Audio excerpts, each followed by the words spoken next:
उपराष्ट्रपती पदासाठी CP राधाकृष्णन यांना उमेदवारी. होय, तेच महाराष्ट्राचे राज्यपाल ज्यांनी भाजपच्या मास्टरस्ट्रोकने सगळ्यांना चकित केले.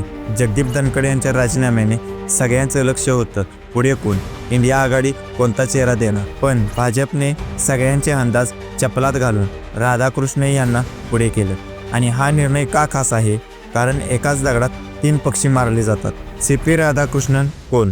तामिळनाडूचे माजी खासदार, कोयंबतूरचे हिरो, माजी भाजप प्रदेशाध्यक्ष आणि RSSची पार्श्वभूमी. 2023 पासून ते झारखंड, मग महाराष्ट्राचे राज्यपाल.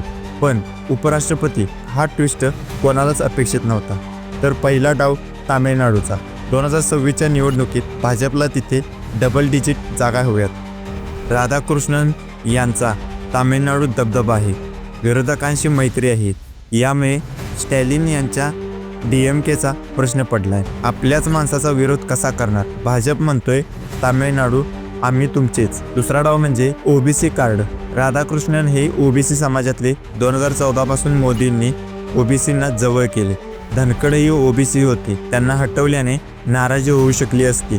पण राधाकृष्णन यांना देऊन भाजपने Bihar, Maharashtra OBC vote bank मजबूत आहेत. राहुल गांधी OBC मुद्द्यावर आक्रमक, पण भाजपने हा मेसेज दिलाय, आम्ही OBCचे खरे हितचिंतक. तिसरा डाव म्हणजे RSSला जवळ करणं. संघ आणि भाजपमध्ये थोडी बेबनाव झाल्याच्या चर्चा होत्या.